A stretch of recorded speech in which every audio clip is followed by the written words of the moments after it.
This is Bob Sorrentino from Italian Roots and Genealogy. Be sure to check out our blog and our YouTube channel and our newsletter and our Facebook page and our great sponsors, Italy Rooting, Phil Italy, and Abitativa Casa. And my guest today is author Joe Cacciabarra. And welcome, Joe. Thanks for being here. Thank you. Thank you for doing this, Bob. I appreciate you, all the work you do to keep the culture going.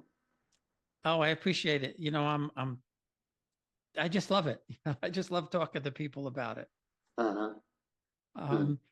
So as we were talking in the pre-interview, I thought this was your second book. This was actually your first book, and it's about the Italian immigrants to Louisiana, correct?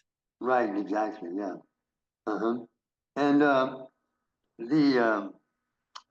it's called After Laughing Comes Crying, and the title comes from my dad. My dad used to tell us guys, there were four of us, four boys and one girl. And when the boys were screwing around, and we'd be back out in the field, and he'd be trying to get some work done, and we were messing around, he'd yell at us, after laughing comes crying. And it comes from a bunch of Italian proverbs. One of them is, he who laughs when he's young cries when he's old. And then there's a French proverb, he who laughs on Friday cries on Sunday. And then there's another Italian one, which is called, if a person sings before breakfast, he will cry before supper.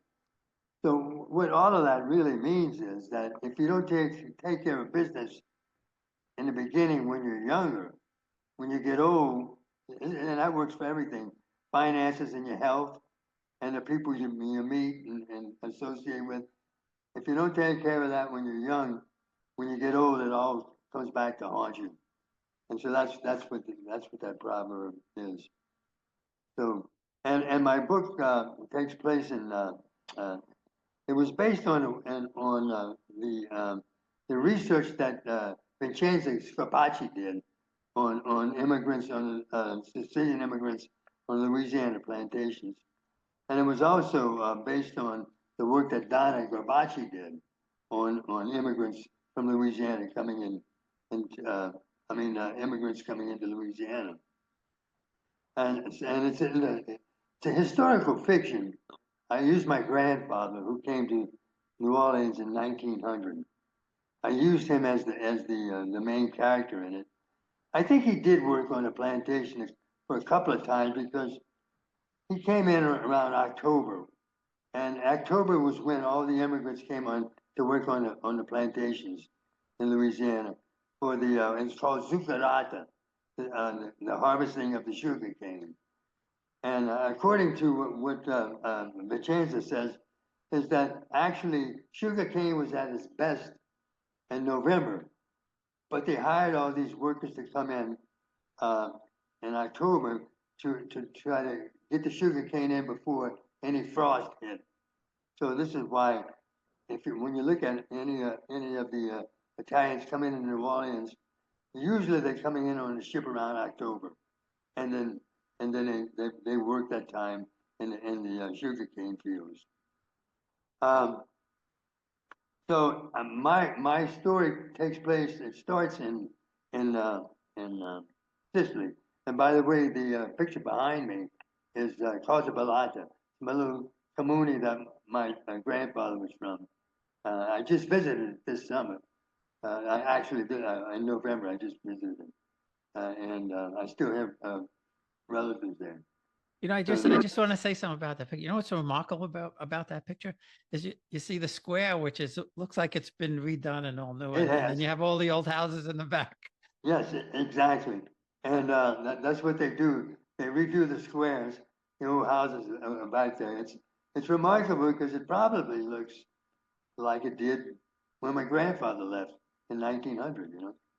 And it was really interesting because we got there on November 1st, which is All Souls Day, and the next day is All Saints Day. I think I'm right on that.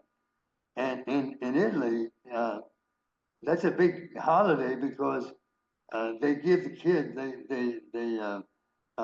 celebrate the departed ones, and they give kids gifts, saying that they come from ancestors. And so and when we went there, we had a big feast, and there was a little girl there. And they were giving her gifts, and I said, "Oh, it's a birthday? No, no, it's All Souls Day." And they give gifts. It was sweet. It was very sweet. So anyway, getting back to my story. So my grandfather came to New Orleans in 1900, and like I said, I think he worked, but I believe my grandfather had more money than the rest because he bought a place within 2 years, and I don't think he would have been able to do that working on a plantation for 2 years.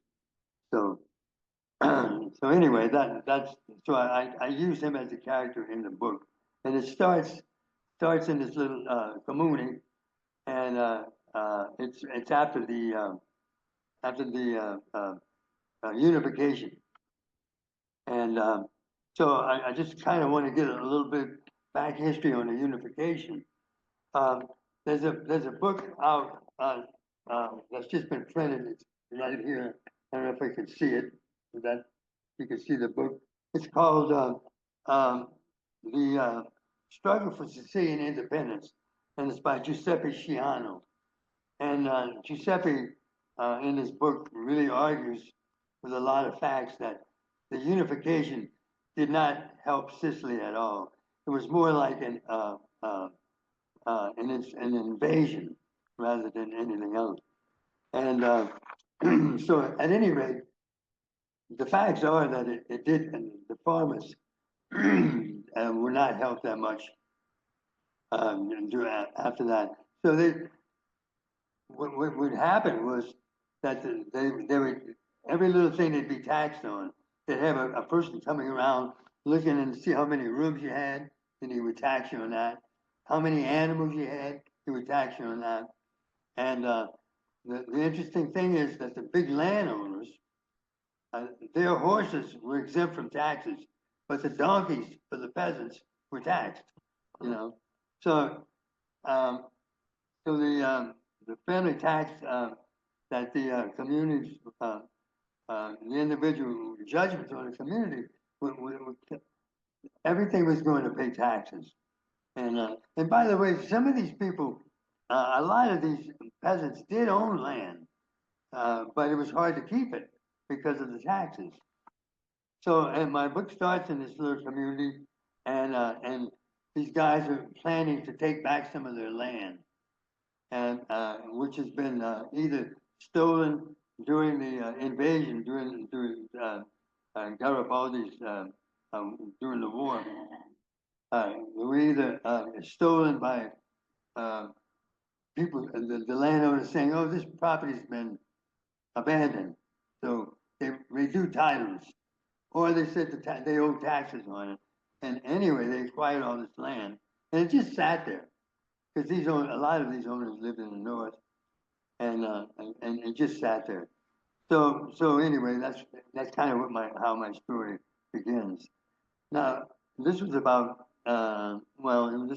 my story is about takes place about 1880, and before that, though, when Garibaldi started his campaign, just about that time in America, the Civil War was beginning.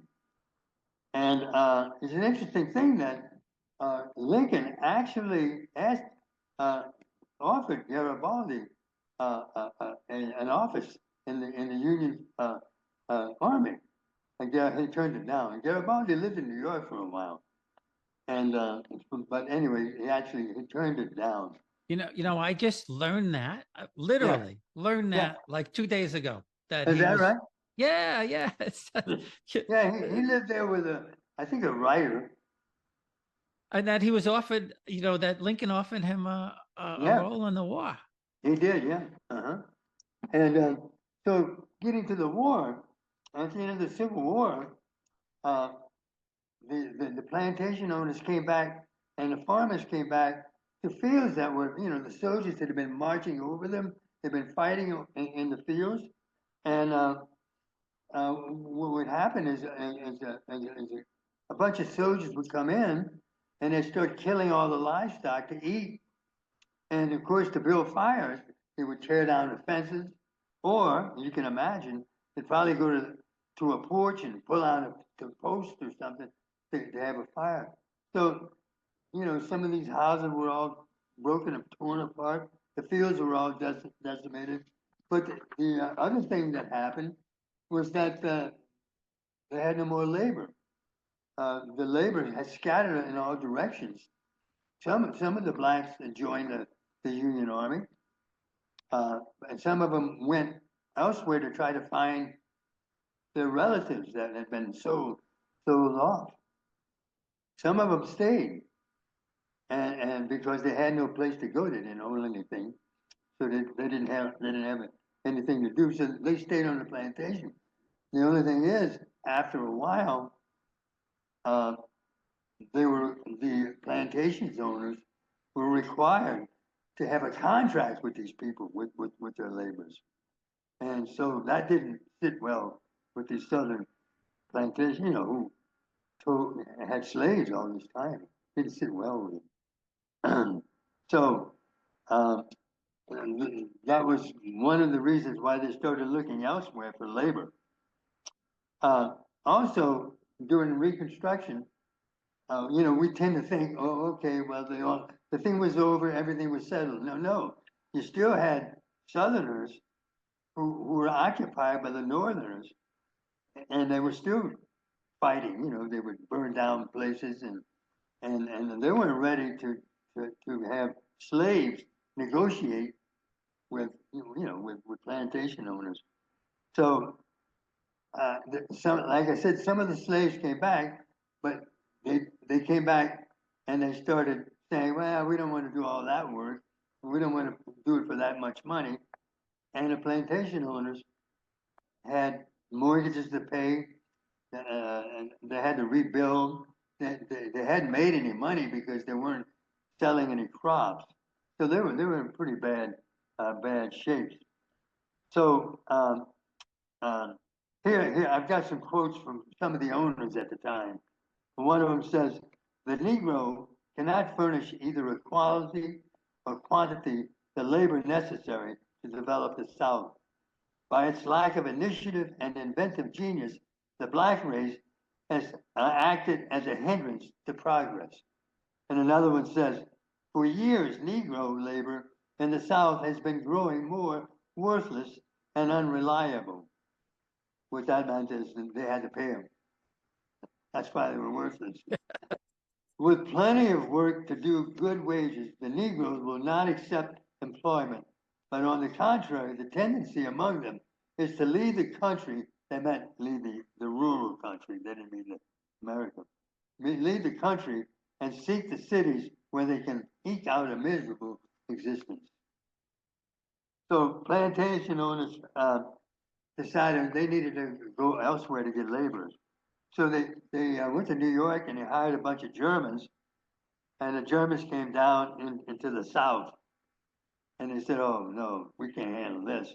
So they went back. They hired a bunch of Chinese, and the Chinese said, "Hey, this is great. There's good fishing down here, good hunting and good trapping." So they went into that and left the plantation. They started fishing and hunting and trapping down there. So before uh, uh, a little bit after the war, um,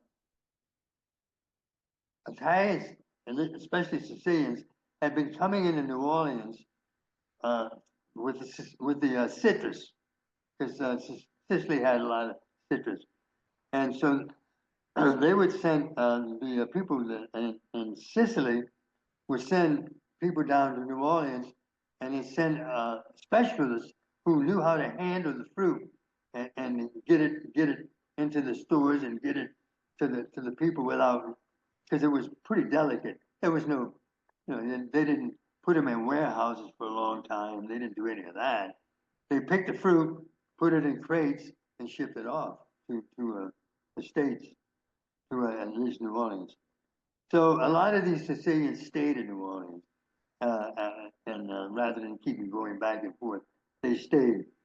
So around that time, about 3,000 Sicilians were coming in a year to take care of the fruit and stay. But by 1850, New Orleans had become one of the largest Italian settlements in the country. And so merchants and planters in New Orleans knew something about, they knew something about the area. The Sicilians knew something about the areas. So Louisiana said, well, we need laborers. And they knew what bad shape Sicily was in. So they got together and they created the Louisiana Bureau of Immigration. And the Bureau was formed by the planners, and it hired recruiters, usually Sicilians who had relatives in Sicily. It hired them to go to Sicily and recruit workers. And so that's what they did. They went to Sicily, and they recruited workers. Now the idea was that they would buy them a ticket and have them come over. Now, to recruit people, in the last decade, 1,500 Italians have disembarked at the port of New Orleans. These immigrants are strong, healthy, able-bodied, industrious laborers. They have no superiors. They have come here to search for homes as they are attracted by our temperate climate and fertile resources. Capitalist planters, owners, railroad contractors, everybody that hires laborers in great numbers find the Italian immigrant a valuable acquisition because of his willingness and his peculiar adaptability to hard work. So that's what kind of what that little thing did. Recruiting was a little bit tricky because the Congress passed a law. It was called the Alien Contract Law, and you couldn't contract any laborers and bring them over. But there were a lot of loopholes, and one of the loopholes was the states enforced that. So Louisiana, they were going to enforce that. They were bringing in labor. They just probably, I don't know this for a fact, but I'm sure what they did is when they came over through Ellis Island, actually it was Castle Garden at first. But when they came over, they probably just told them say no when they said, "Did anybody promise you work?" That's probably what they probably did. There were other loopholes. If you were a specialist, you could come over pretty much like it is today, really. Like if you were a specialist, you could come over. And a Sicilian who knew about citrus fruit, could say he's a specialist and they need to hire him. He was a specialist in growing sugar cane. There were loopholes that they could get around to it. The interesting thing about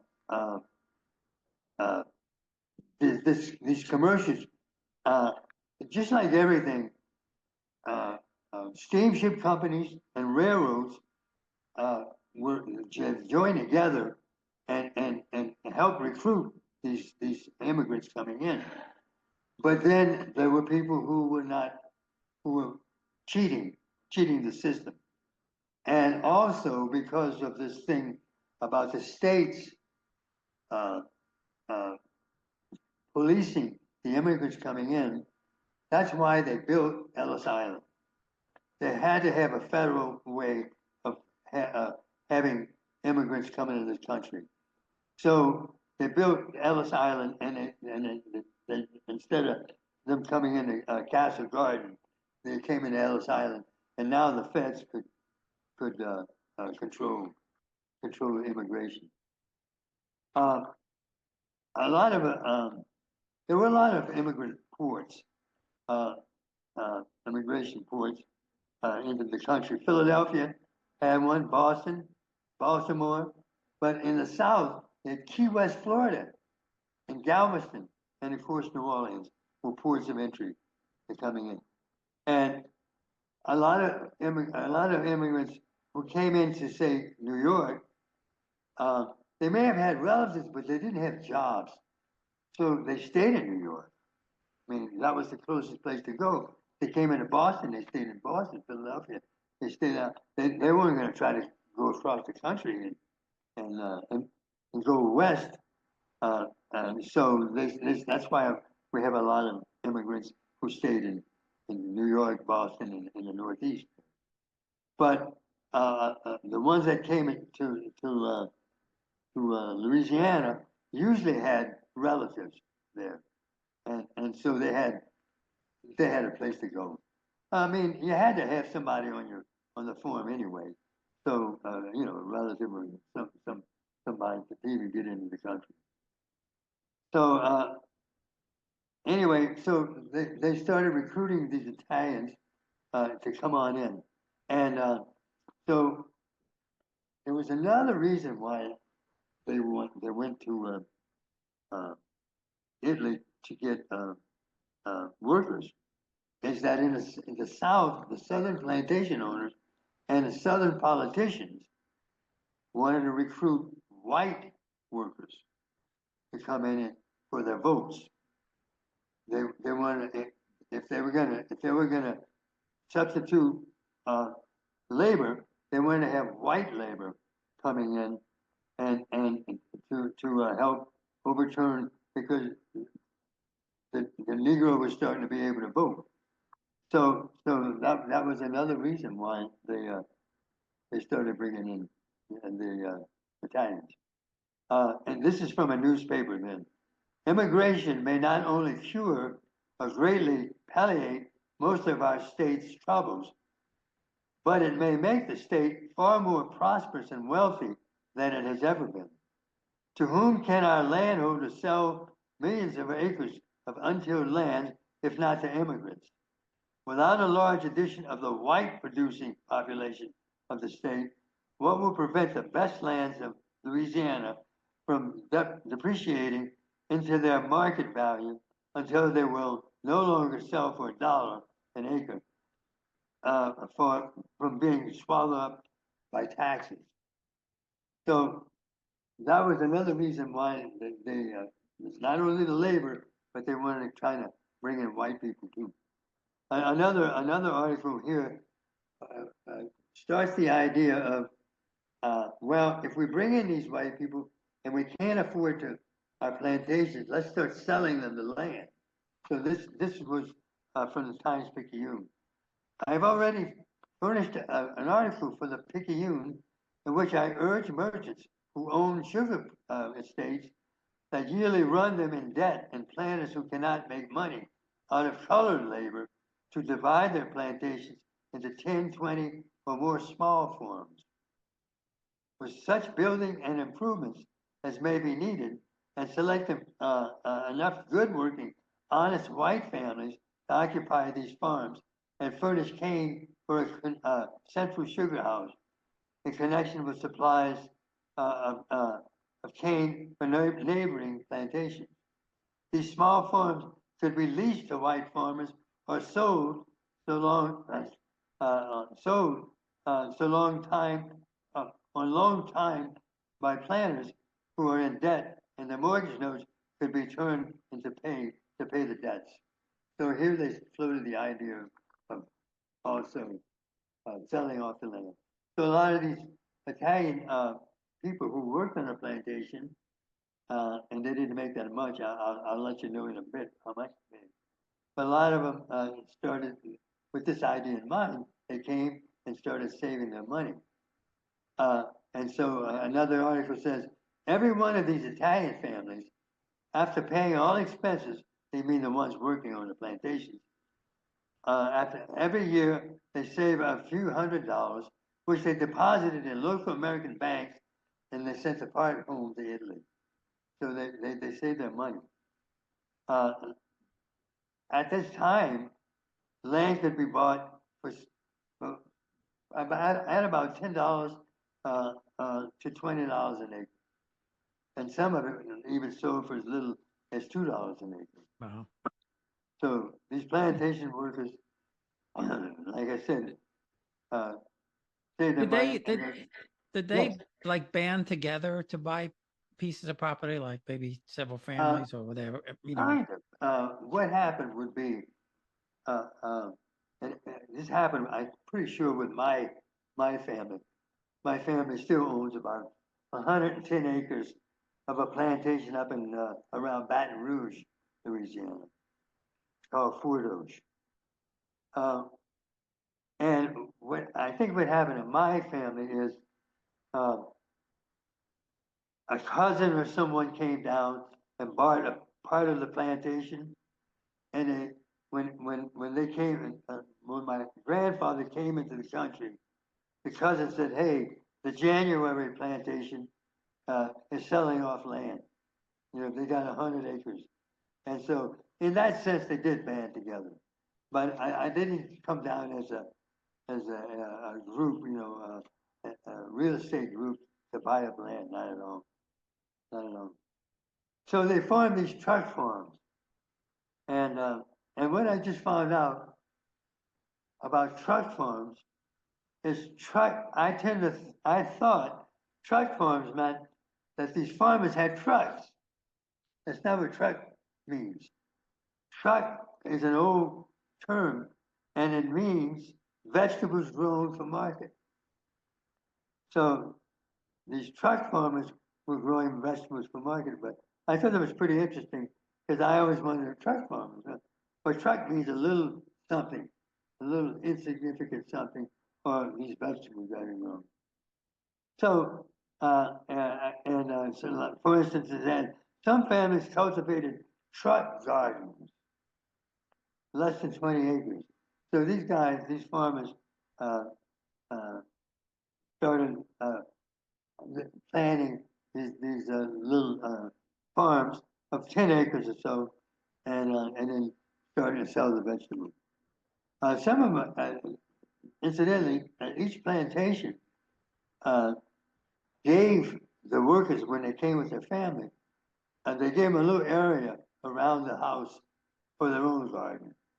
That when they went to this plant, when they went to Sicily, this is what they told the people. And that would happen when they got to the States. Giovanni's contract, that's the character of my story, stated that he would board a ship in October. He had signed on to work for Mr. John Diamond on the Bel Air sugar plantation in southern part of the American state of Louisiana for a term of 6 months. For this, he would be paid $20 a month plus room and board. One half of the salary would be paid every month, the other half retained for 6 months to be certain the contract was fulfilled. He was guaranteed a $22 ticket in steerage to be issued at the steamship's dock. His contract called for the fare to be deducted from his pay only if he did not honor the contract and stay the full 6 months. The balance of his pay would be paid after 6 months minus any time not worked. Ship's regulation limited the size of baggage to 36 inches long, 18 inches wide, and 12 inches deep. Giovanni would stuff his worldly belongings within his piece and fill a large pillowcase with all necessities, especially food and softer items and other clothing. Many immigrants wore 2 or 3 sets of clothing rather than packing them away. He would arrive in America wearing a handed-down suit from an uncle's wedding, towing 160 lira, about $30, in the lining and keeping about 25 liras, which is about $5, in his pocket for spending. Also, within the pockets, Giovanni would carry a paper called a nulla osta, a permission to immigrate, and his contract with the plantation owner. I don't think he would show his contract, but I don't know. By the way, this I'm reading you is from Vincenzo Scarpacci's book. I mean, the conditions. The writing's mine, but the conditions. He would also carry necessary papers to enter the port of New Orleans, indicating his last residence, his final destination, whether he had a ticket to his final destination, and if so, who paid the ticket. He would have to show whether he had ever been in the United States before, and if so, when. And the papers would need to give the name and address of the person he planned to meet. Whether he had ever been in prison or been a polygamist, anarchist, or mentally unfit, physically unfit, and all that stuff. So we pretty much knew about those conditions. Let's see.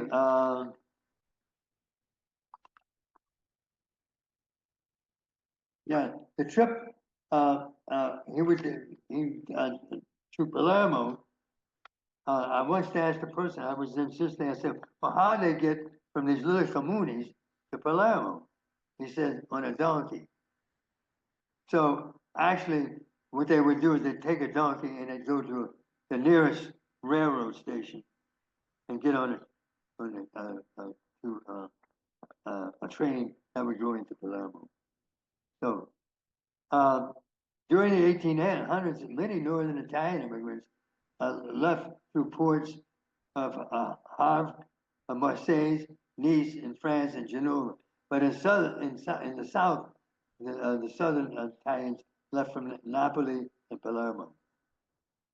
So I could read more to be sure the immigrants had experienced more crowds in Bedlam than they had ever seen in their lifetimes.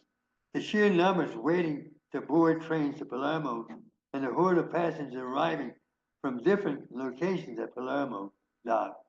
The wandering souls and massive assortments of baggage, and they covered the wharf all helter-skelter against the background of waiting ships.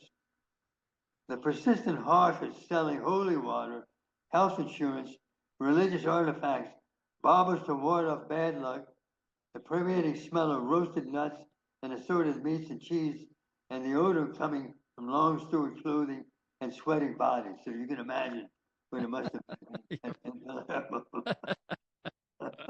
It doesn't sound too pleasant. Doesn't sound too pleasant. No, not at all. So and the trip, I think, I read somewhere where it took a month or so, but after they started with the steamships, I think it took less time. I think it took about a couple of weeks. Yeah, I think. Well, I think to New York could be, I think, anywhere from like 7 to 10 days. Yeah.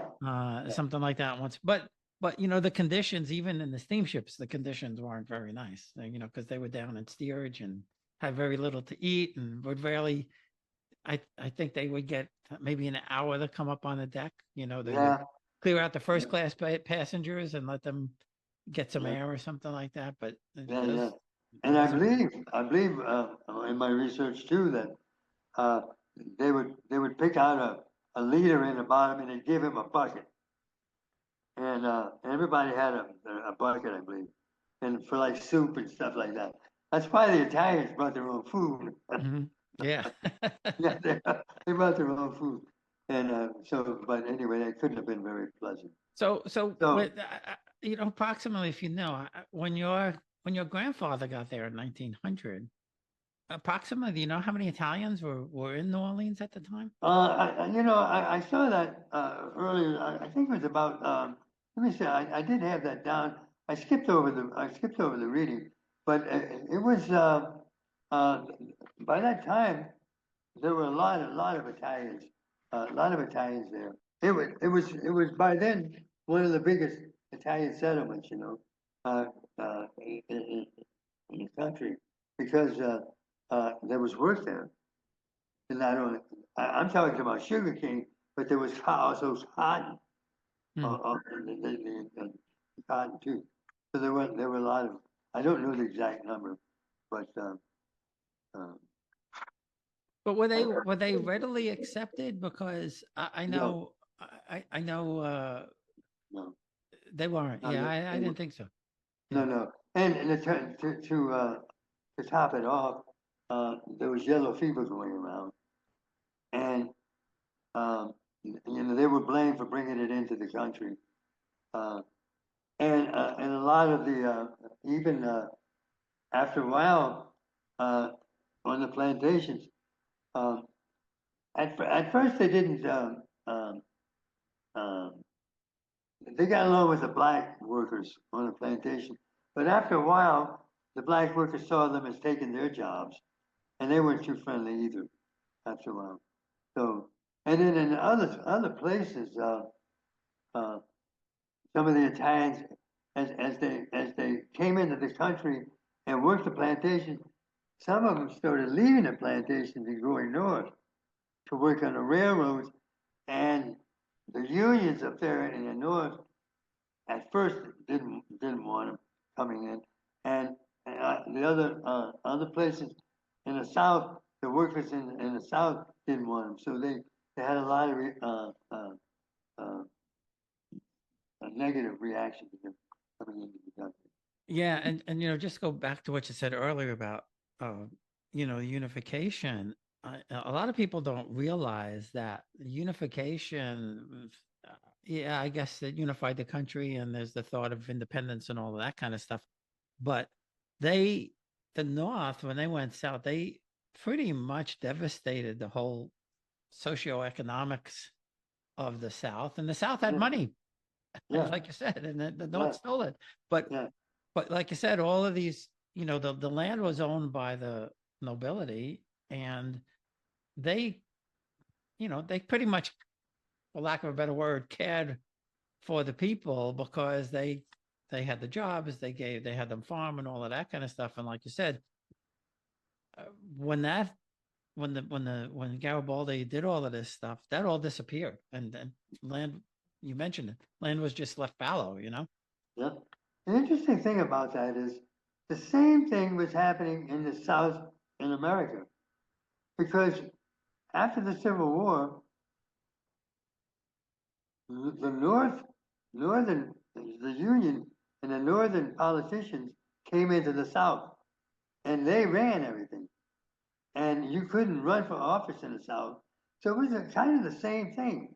So the Southerner, he was, they were in a sense, uh, um, um, I can't think of the right word, but overwhelmed by the Northern ideas, the old Northern culture, and all that stuff. So that's why they didn't take it too kindly either, and because it changed the way they were living too, you know. Yeah, yeah. Well, Uh, the other big misconception in the South too is that, the whole three-fifths thing, where blacks were three counted as three-fifths. And I remember in school a long time ago that it was kind of put, taught that they thought less of the black people. That's why it was only three-fifths, but that wasn't the case. It had to do with no, the North not wanting to count all the black slaves as full people because they didn't want the South to have the power in Congress. yeah, that's right. But when my grandfather came in, of course he came in 1900. It was a different thing there. Um, but anyway, getting back to this is what a plantation looked like when some of these immigrants came in. I'm going to do from my reading. The plantation ground looked like a small village with houses on both sides. And this is also from Vincenzo Carpacci's book. A large smokestack loomed prominently above the landscape, tall enough to be seen even against the night sky. The wagons inched their way down the road, dropping off men at dwellings. Some duplexes, others long complexes of apartments, side by side, looking like motel rooms. When men in the light of day, all of the dwellings were unpainted, grayed by weather and time, sitting atop cinder block, two simple steps climbed an open porch that ran as wide as the front of the house. These were the dwellings in which the immigrant families lived. Planting and harvesting sugarcane in the mid 1800s was a never ending series of difficult processes. From planting to harvesting, over a 3 year cycle, the beginning of a crop would begin with seed, uh, uh, uh, ex- uh, cane extracting from the ground with large, heavy iron hooks attached to poles. And once out of the ground, the workers would load the stalks into carts to be carried to the fields for planting. Women were used to the bundle the cane. But I have women here, but I read somewhere else where the women were seldom sent out into the field, the Italian women. So I think they're probably talking about black slave women here, because the Italians very rarely sent women out to the field. At least in Sicily, in Italy, they did. Anyway, they were followed closely by another group of men who pulled the cane stalks and bundled the canes and placed them end to end. And in the early days, the Italians didn't do this, the sophisticated work, the blacks did. So in the early days, the Sicilians were under the supervision of the black workers, because the black workers knew what to do. So, and by the way, the Sicilians had no biases either way. They were there to work. You know, they didn't have an agenda at all. In the spring, workers moved dirt away from cane roots to allow germination. And that's the job the Italians did. They did all the hoeing, they built the canals, the ditches. Weeks later, they would back recover the cane, all the while managing weeds. And this is all the work that the Italians did. Later in the season, the cane needed to be thinned and furrowed, dug open. And throughout all these processes, ditches needed to be remain clear. Weeds needed to be taken away, disposed of. And the workers needed to harvest and grind the cane in the next 3 months. So they would haul it onto these big wagons and then bring it off to the grinding machine. In November, it had to be harvested before the frost, so most growers did this in October. It was expected that these men, and sometimes the women, would eventually harvest several tons of cane daily and work 12 to 14 hours a day for about 65 cents a day. But that was a lot of money then, I guess. This is from a doctoral thesis. There was another reason besides labor to bring in immigrants to the South, and certain political parties thought that they could get the white immigrants to vote for them. This is what I said earlier. And so, but what happened was, as the Italians, as they went up north, as they went into other places, and they were able to vote, they kind of stuck together in who they supported, and which is typical. That's normal, I suppose. That's normal. Yeah. Political bosses in New Orleans, and this is a quote. The political bosses in New Orleans want to make the Dagos citizens and disenfranchise the Negroes. And God knows if there's any difference between them, it's largely in the darkies' favor. If we may judge the quality now being imported here as plantation laborers. So that kind of answers your question about were they welcome. Some people did welcome. And I sent you a picture of a newspaper thing that had a picture of what they thought. Yeah. I'll put that up. Yep. Yeah. So, like I said, they started experiencing some of this bigotry. Italians neither loved nor respected the southern states. He's desired as a useful and exploitable instrument of labor, but personally he's considered a sort of white-skinned Negro who is better worker than the black-skinned Negro. That's from an article there too. However, like I said, the Sicilians did not behave as expected. For one thing, they were very independent and driven to succeed, and Americans, both white and black, began to resent them. So they didn't kind of go the way they were expected to go.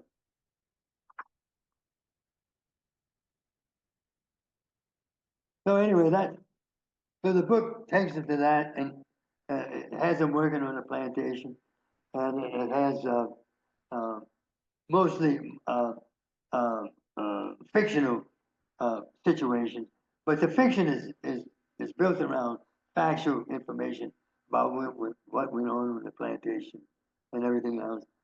From what I read, the blacks were separated from the Italians. The blacks were in the back of the plantation, and the Italians and the other white workers were in their own little town. That's what You it know, does. you know what's really interesting about all of this? I was just thinking when we see whether it's movies, television shows, whatever, right?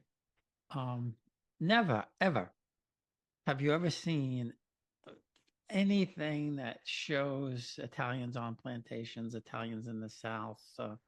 Um, it's just it's not there. No, it's not there. And this is a couple of reasons why I wrote this book. Is one, I was doing family research, and because my name is has been changed, and people think, well, yeah, they got the Ellis Island, and they said, nah, we'll change it. No, no, Italians had very good records. So that name change was my family's own doing. I don't know why my grandfather did it, but there are other. It should be pretty much longer. It's Cacciabaldo. And Caccia means a hunter, and Baldo is actually from German, and it means uh, uh, courageous. I don't think we were courageous hunters, but we were all farmers. But at any rate, it was changed. The family changed it. It wasn't changed in New Orleans or Ellis Island, and they had very good records. You had to have good records. You had to have your full name, and the women kept their maiden names. Yeah, Uh, they still do. they still do. They still keep their maiden They name, still do. Yeah. which So, makes it in some ways that makes it easier for us Italians to trace very easy. back. Yeah, made it very easy to trace the lineage. So yeah, yeah, and so that's why I wrote it. And then uh, Vincenzo Scarpacci did a thesis for New York University, and it was Sicilians on Louisiana plantation, and it's a marvelous book. And and then Zorbachi, Donnie Zorbachi, did a book about uh, laborers coming over, and some of them got into politics, and some of them, like they joined the unions when they went up north, and the unions loved them because they didn't, they were staunch union people, and plus the union probably didn't control how they voted, and Well, so yeah, that was, but they still do that. yeah, let's do that. Let's do that. Some Yeah, things don't yeah, change, I suppose. yeah. Uh, So I mean, yeah, you're right. That's a segment of labor of the Italian labor that no one knows about. We all know about the Italians who built, they dug the tunnels in New York for the skyscrapers. I mean, that was a big deal. And there's a great book out, Payday, I think it's called, and it's about what they went through to dig the foundations for these skyscrapers. It was like working in a mine, mhm. and they had to go down and dig under this ground and put those skyscrapers in. And but a lot of people don't know about the Italians in the South coming down. There's a lot of Italians in Texas, around Houston, uh, that and farmland too, Well, and, even and in Florida too. I mean, we lived in Florida for a Florida too. while, and Yeah, Ybor City, that's where all the cigar factories were, and yeah, it was all Italians making the yeah. cigars, and also the citrus industry and all of that kind of stuff. Um, And, and Italians who ended up in San Francisco usually came in the country from New Orleans, through New Orleans, because that was the closest port to the west. There was no Panama Canal, so so they got on a train in New Orleans and went west. And of Yeah, course, you see, Western. we never see an Italian in those Western movies, right? No, I've never seen Italian in the Western movie. But because West was Kansas, Missouri, that was the West. Yeah, We, yeah, yeah. we think of the West, California, but in those days, West was Missouri, Kansas, you know, and That's funny. That's funny. Minnesota of all places. So Um, yeah. so Joe, before we go, Uh-huh. what's the name of the book again, and where can The people name of find the it? book is After Laughing Comes Crying. I think I sent you the cover. Yep, Uh, yep. I can't see me, so I don't know uh, how it is. I can't see me. But it's After Laughing Comes Crying. It's published by Lagos, but it's sold by Arbacicula, which is a great Sicilian organization.